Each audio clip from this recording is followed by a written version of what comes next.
I feel like this belongs in a rap music video. That is crazy.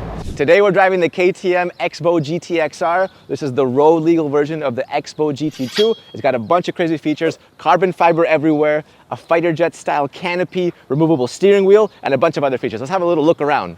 Long story short, this is like a supercar for very passionate drivers. Starting with the name, sounds like a serial number, and that's how you know they mean business.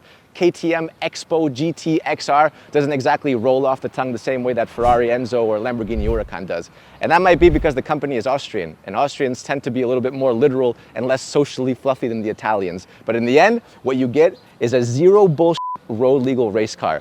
Let's take a closer look. First of all, everything you see here, the entire body is carbon fiber. It's got a carbon fiber monocoque, which makes the core extremely strong. You can put 11 tons on top of this car and you'll be safe.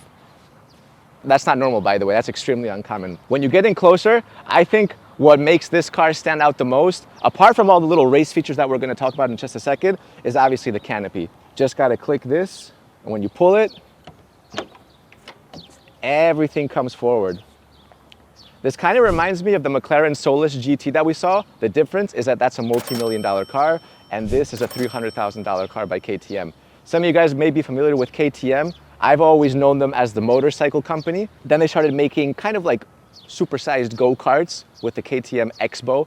I think a lot of people saw them as like millionaire toys. Then they actually did the KTM X-BOW GT2, which was a successful race car. And now they've made the road legal version, which is very similar to the GT2. And when you take a closer look at the fighter jet style electric canopy, soft closing by the way, you can see the hinges are right there. But you know, when you close it, you normally put a helmet like this, and when you lock it,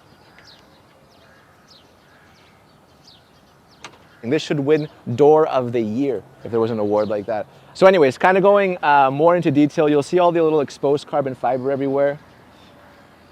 Over here, you have the little 100 right there. And that's because this car is limited to 100 units per year.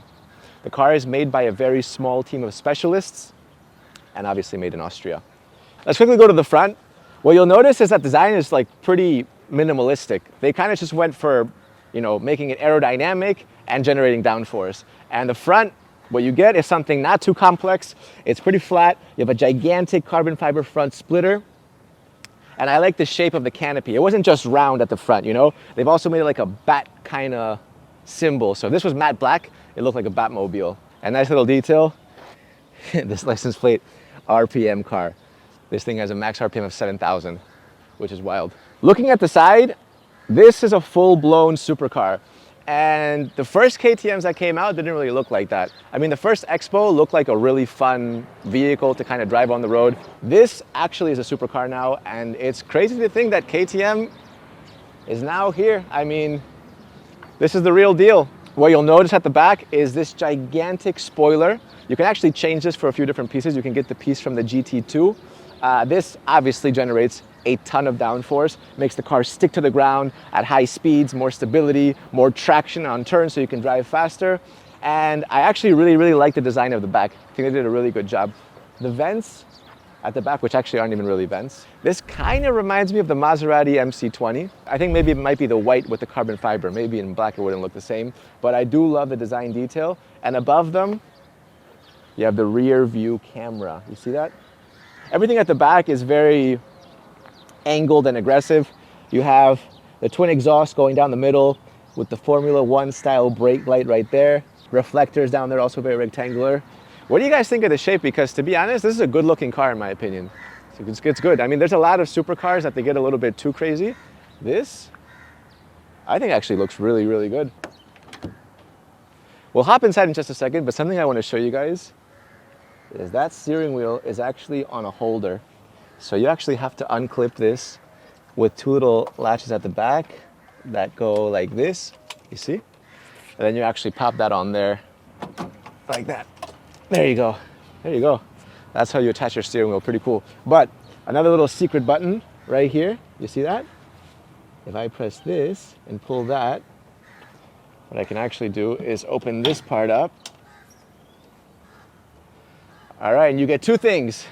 You get the engine and you get boot space. But there's actually a surprising amount of boot space in here. I mean, for you guys to have a look, I'm not sure Yeah, this is gonna be a good idea. KTM might never invite me again. For you guys to understand, look at that. Little jacuzzi. This is an impressive amount of storage space for a car like this.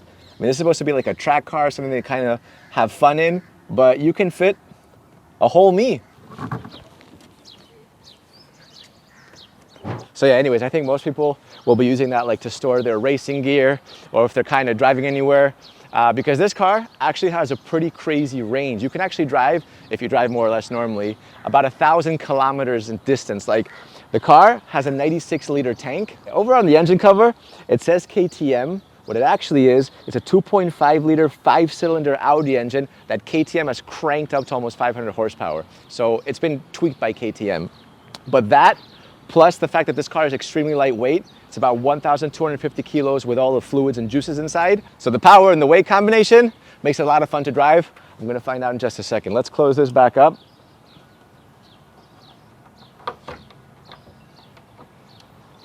There we go. And let's hop inside. Now this is a challenge. Sit down on the side. First foot over.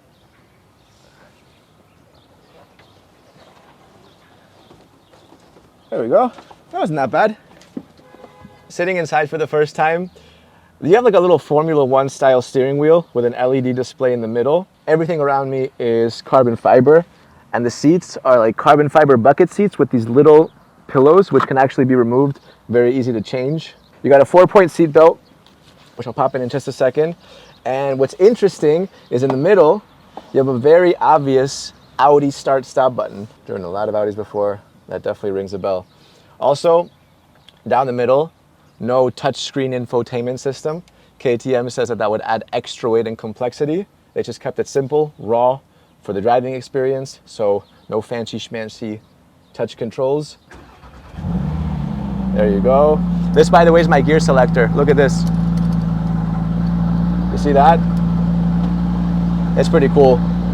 Okay, you guys ready? Look at this. So just press that like this, and this comes down. That is crazy. Wow, this is crazy. This is something else. What I also like are the pedal shifters. Listen to the sound they make. They're so hard. They make so much sound. And the braking is also very strong. Like the braking reminds me of like a track car. The visibility is actually surprisingly great.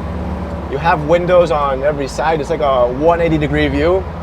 And yeah, usually you got much less visibility. It's actually fine. So while driving, I have 3 main cameras. My side view camera is there, and then I have the rear view back there. There's actually a 4th one here when I'm parking. Yeah, this is awesome. Look at this. Reverse. Yeah, that's nice. That feels good. We can do a little bit of a... Oh my God. You got the engine right behind you, but you feel all the vibration, and that's just because you have like a steel engine cage bolted directly onto the carbon fiber, so you feel everything vibrating. We've seen, you know, Formula One inspired supercars, multi-million-dollar cars like, you know, the Aston Martin Valkyrie, the AMG Project One.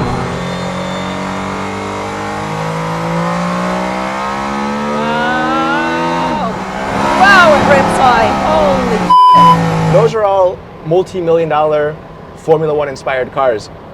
The difference is this one's $300,000, and it's pretty much in a category of its own, because what you get for $300,000 is probably the closest, you know, race car, road legal experience that you can get. I didn't really know what to expect, but now driving it, I get it. I get it. This is an awesome car. Anyways, what do you guys think?